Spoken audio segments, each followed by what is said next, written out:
అందరికీ నమస్తే అండి. నా పేరు అనిల్ కేత. జనగలం ప్రేక్షకులకు స్వాగతం. ఎక్కడైనా ఎవరికైనా ఏదైనా కష్టం వచ్చినప్పుడు మనం సాయం చేయలేని పరిస్థితిలో ఉంటే వారికి ఎవరైనా వచ్చి చేయూతను అందిస్తే చూసి సంతోషపడతామా పడమా అండి?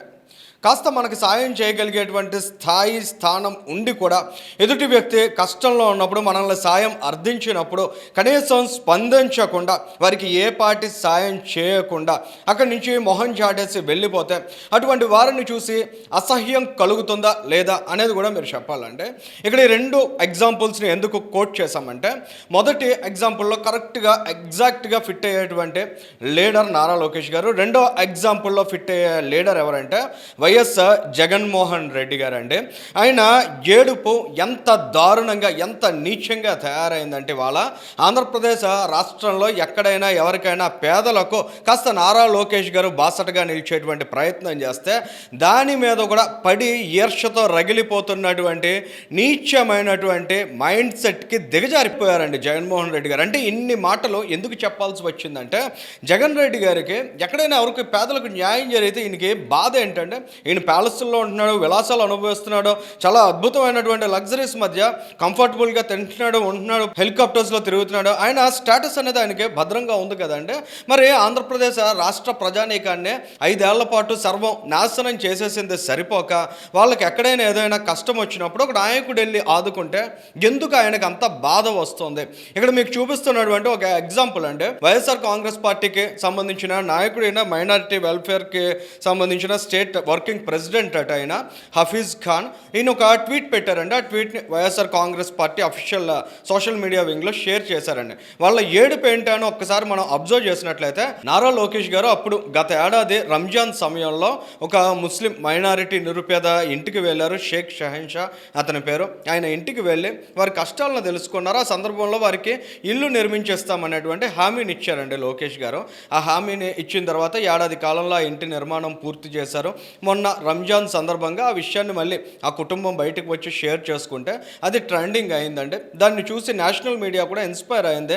ఇటువంటి లీడర్షిప్ అనేది ఉండాలి. అంటే నాయకులు ఎప్పుడు ప్రభుత్వ సొమ్ముతోటే జల్సాలు చేయడం, వెచ్చలవిడిగా ఖర్చు పెట్టడం, అప్పులు చేసి ప్రజలతో పప్పుకూడు తినిపించామని సంబరపడడం కాకుండా కాస్త తమ స్తోమత ఉన్నంతలో ప్రజలకు సాయపడేటువంటి మైండ్ సెట్ ఉన్నటువంటి లీడర్స్ యొక్క ఆవశ్యకత కూడా ఉంది. అందులో భాగంగా నారా లోకేష్ గారు చేసినటువంటి ఈ ఎగ్జాంపుల్ని కోట్ చేస్తూ అదొక ఇంట్రెస్టింగ్ ఇన్స్పైరింగ్ స్టోరీ కింద వాళ్ళు నేషనల్ మీడియాలో దాన్ని పబ్లిష్ చేశారండి. రాజ్దీప్ సర్దేశాయ్ గారికి థ్యాంక్స్ చెప్తూ నారా లోకేష్ గారు ఒక రీట్వీట్ చేశారండి.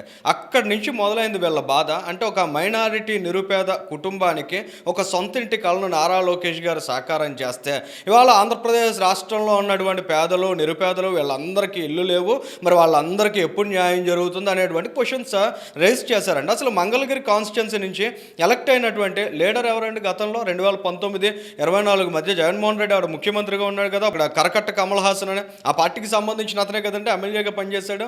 మరి అటువంటి వ్యక్తులు ఎందుకని న్యాయం చేయలేకపోయారు? మైనారిటీలకు ఎందుకు న్యాయం చేయలేకపోయారు? సో ఇలాంటి పర్సన్స్ ఇవాళ వచ్చి మాట్లాడుతున్నారంటే సిగ్గుపడాలండి. ఎందుకంటే అబ్దుల్ సలాం గురించి, అబ్దుల్ సలాం కుటుంబానికి జరిగినటువంటి అన్యాయం గురించి ఒక్కసారి తలుచుకుంటే అంత దారుణమైనటువంటి అన్యాయాన్ని ఆ రోజుల్లో జగన్మోహన్ రెడ్డి మైనారిటీ వర్గాలకు చేశాడు. మరి వాళ్ళ నిస్సిగ్గుగా ఆ పార్టీకి సంబంధించినటువంటి ఇలాంటి నాయకుల్ని మరి జగన్మోహన్ రెడ్డి ఫోర్స్తోనో లేదా సజ్జల రామకృష్ణారెడ్డి లాంటి వాళ్ళ ఒత్తిడితోనో వాళ్ళు ఇలాంటి పాపాలు నీచాలు అన్నిటికీ పాల్పడుతున్నారండి. ఏదేమైనా వాళ్ళు కాస్త ఆలోచన చేయాలి. ఇటువంటి విధానం కరెక్ట్ కాదు. ఎక్కడైనా ఎవరికైనా సాయం అందినప్పుడు దాన్ని హర్షించాలి.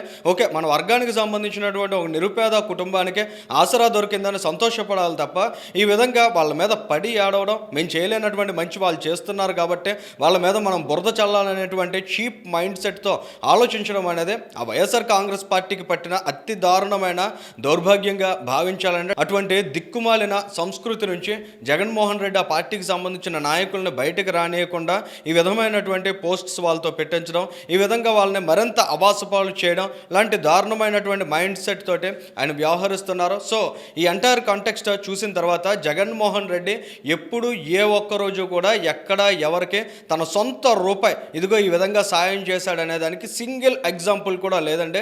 ఆయన అధికారంలో ఉన్నప్పుడు కానీ, ఆయన ప్రతిపక్షంలో ఉన్నప్పుడు కానీ నారా లోకేష్ గారు లేదా భువనేశ్వర్ గారి వాళ్ళకి మనం గమనించినట్లయితే ఆమె చిత్తూరు జిల్లా టూర్లో ఉన్నారు. అక్కడ తెలుగుదేశం పార్టీకి సంబంధించిన ఒక కార్యకర్త మొన్న రోడ్డు ప్రమాదంలో ప్రాణాలు కోల్పోతే వారి కుటుంబం దగ్గరికి వెళ్ళారు, వారిని ఓదార్చారు, వారికి ఖచ్చితంగా అండగా ఉంటామనేటువంటి భరోసానే ఆమె ఖచ్చితంగా ఇచ్చి ఉంటారండి. ఈ విధమైనటువంటి సంస్కృతి అనేది ఆ ఫ్యామిలీలో ఉంది. ఆ లోకేష్ గారు కావచ్చు, చంద్రబాబు గారు కావచ్చు, భువనేశ్వర్ గారు కావచ్చు, వాళ్ళ సొంత డబ్బును ఖర్చు పెడతారు తమను నమ్ముకున్నటువంటి ప్రజల కోసం కానీ, వాళ్ళ కార్యకర్తల కోసం కానీ జగన్మోహన్ రెడ్డి ఆ పార్టీకి సంబంధించిన ఏ ఒక్క నాయకుడిని ఆదుకున్నటువంటి దాఖలాలు ఎప్పటి వరకు ఎక్కడా లేవు.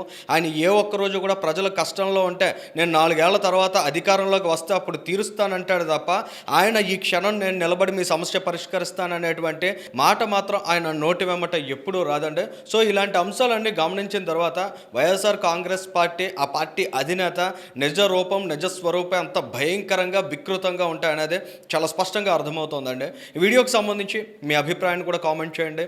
Thank you.